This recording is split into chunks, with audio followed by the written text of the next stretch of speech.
Yesterday in the laboratory, you had the opportunity to examine how different patterns of breathing would affect the oxygen gas or the tidal oxygen volume in your lungs. And so I sent you home to analyze the data, which at first can seem a little bit confusing. But the amount of time that you could hold your breath and the amount of oxygen that the student who did the experiment exchanged in the time frame is a little telling about what is going on in this particular case. So here I've got some data here that is similar to what you might have encountered yesterday in the laboratory. And I'd like to go through the questions with you and kind of help you analyze the data. You can look at your own data during this or look at mine and then refer to yours as you go. So clearly in this example data that I collected myself, you can see that there is a difference between the amount of time that I held my breath normally and the amount of time that it took me to hold my breath with hyperventilation.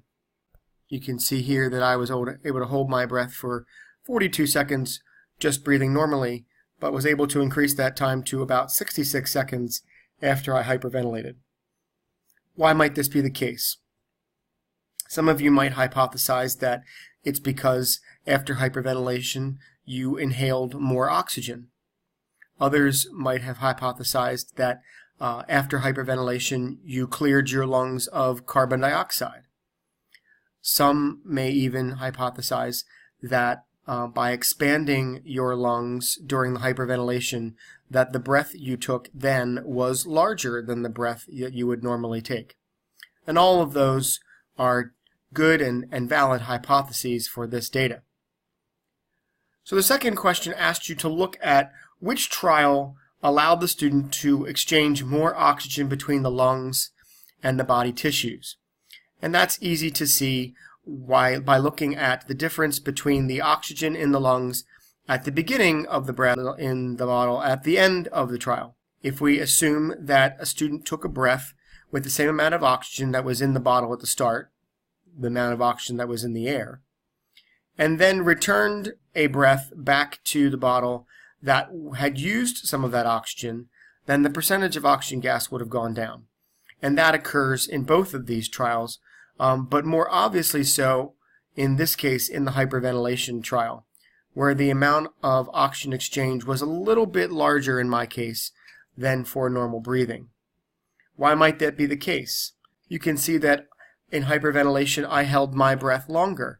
Perhaps I needed more oxygen after holding my breath for that long of a time. Perhaps hyperventilating allowed my body to use more energy and therefore I needed more oxygen. The next question, though, helps round out the analysis. In which trial was the concentration of oxygen in the lungs higher at the end of the trial? It turns out here that the amount of oxygen in the lungs was higher at the end of normal breathing. This is interesting. If oxygen is determining the amount of breaths that I take and how often I need to breathe, then one would expect that after hyperventilation, the amount of oxygen in my lungs would be lower, right? Let's assume for the moment that oxygen controls when and how often we breathe. One would expect that when the oxygen level in our lungs reaches a certain low point, that it would trigger the breathing response and make us feel the urge to breathe. Whether we are breathing normally or hyperventilating, the amount of oxygen exchanged to trigger that response should be the same. But from this data we find out that that's not the case. In hyperventilation, there is actually a greater oxygen exchange before we feel the urge to breathe. That suggests that the amount of oxygen that triggers that breathing response would be variable. Perhaps maybe there's something else at play in that urge to breathe. Maybe the amount of oxygen that was exchanged be used to explain why after normal breathing someone would feel the urge to breathe again. but it falls down if we compare the hyperventilation line to the normal breathing line. Not only after hyperventilation are we able to hold our breath longer, but we're able to exchange more oxygen in our lungs with our body. Something else must be triggering us to breathe after hyperventilation, or else the curve should be very similar to the normal breathing curve. Oxygen alone can't explain this. Let's look at another hypothesis, that perhaps carbon dioxide is at play here. Carbon dioxide is a much smaller percentage of the gas in our normal breathing, because it's a very small percentage of the air that we breathe. But carbon dioxide gas is generated by the body, and it could be released into the lungs and trigger a breathing response. When we look at our data, we can realize that logically this is a better explanation for why we breathe. In normal breathing, carbon dioxide builds up in our lungs, and at some point our bodies recognize this buildup of carbon dioxide and prompt us to breathe.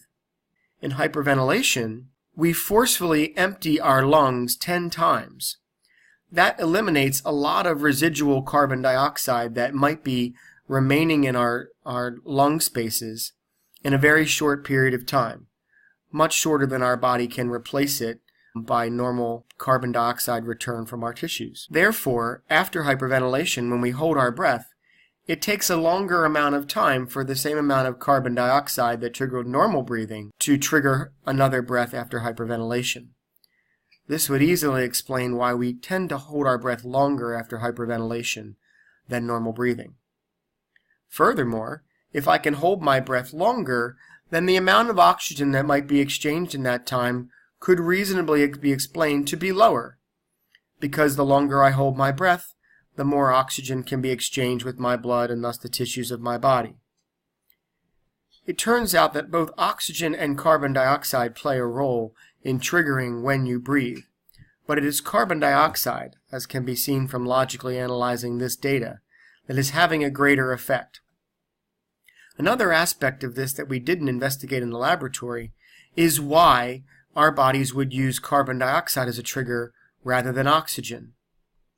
If we think about what's happening in our blood tissues and what is causing the breathing response, this makes sense as well. Oxygen and carbon dioxide in our bloodstream, and they travel throughout our body, including our nervous tissues in our brain and our muscles, the things that are actually controlling the diaphragm and the muscles that expand and contract our lungs. Those systems, namely the brain and the spinal cord, have to have some kind of way of determining what is going on in the lungs, even though they're not there. That connection is the blood.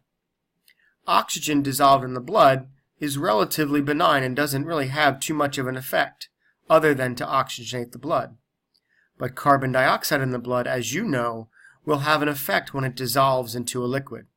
When carbon dioxide dissolves into a liquid, such as the fluid in blood, it causes the pH of the blood to change.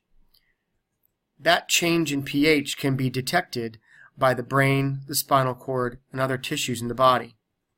When that change is detected, then that triggers the body to realize that the reason it's probably changing is because the partial amount of carbon dioxide in the blood and the amount of carbon dioxide in the lungs is becoming similar, and there's not as much diffusion from one direction to the other. That pH change is what causes you to breathe. Hopefully this helped explain the analysis that you did last night and to confirm some of your answers on your homework. I'm looking forward to spending some time with you again to do some more experiments looking at how our body's physiology works.